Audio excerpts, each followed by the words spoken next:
Hi everyone, I'm Kelly Wilhite. Are you someone who sets New Year's resolutions and actually keeps and achieves them? If so, congratulations, that's awesome. Do you know that you are a minority? This may not be popular to say, but let's look at 4 times when it is never a good idea to set a New Year's resolution and what to do instead. And these are not in any specific order.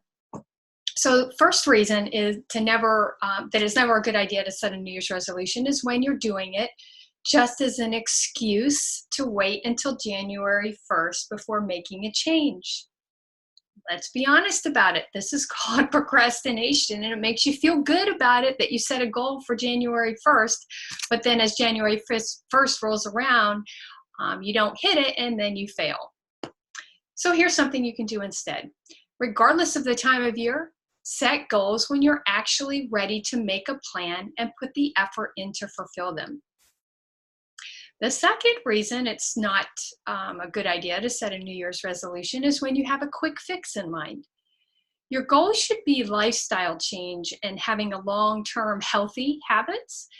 That does not usually happen with quick turnaround. I understand we're kind of a microwave society and we hear that all the time, but it's true.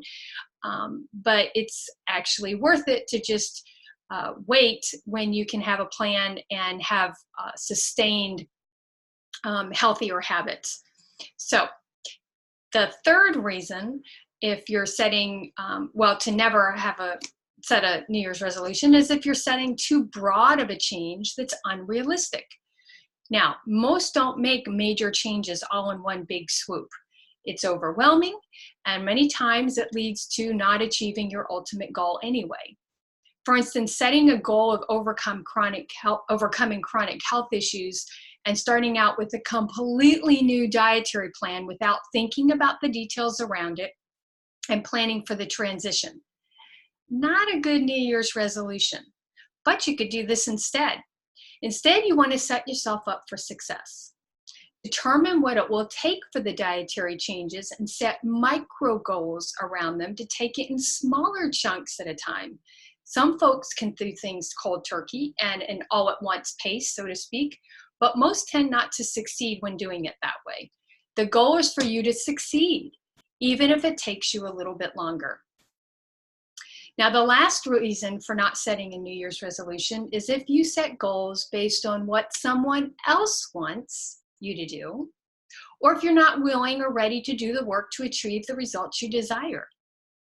You must want this for yourself and be honest with yourself about being ready to make changes. You'll want to not just have a goal in mind, but have the plans and dedication in place to achieve it. When you're really ready to make changes at times when your ambition wanes, and it will, you'll still have your firm desire and commitment in place to keep on keeping on. Now, creating new habits or overcoming challenging situations takes time, and commitment is essential. It's so important to know your limits and have support around you. This is not about willpower and just digging in and grinding to accomplish change. Willpower is finite. It will eventually fade. You must have a plan in place and people who support you for when the going gets tough. Now, many like to set goals for healthier eating. So for the example of changing to a therapeutic dietary plan so you can overcome chronic health issues, one of the first things is replacing all inflammatory foods with nutrient-dense ones, and having a specific nutrition plan in place just for you would be unique for you. Whoa, wait a minute. Replacing all inflammatory foods just like that? That's awful big.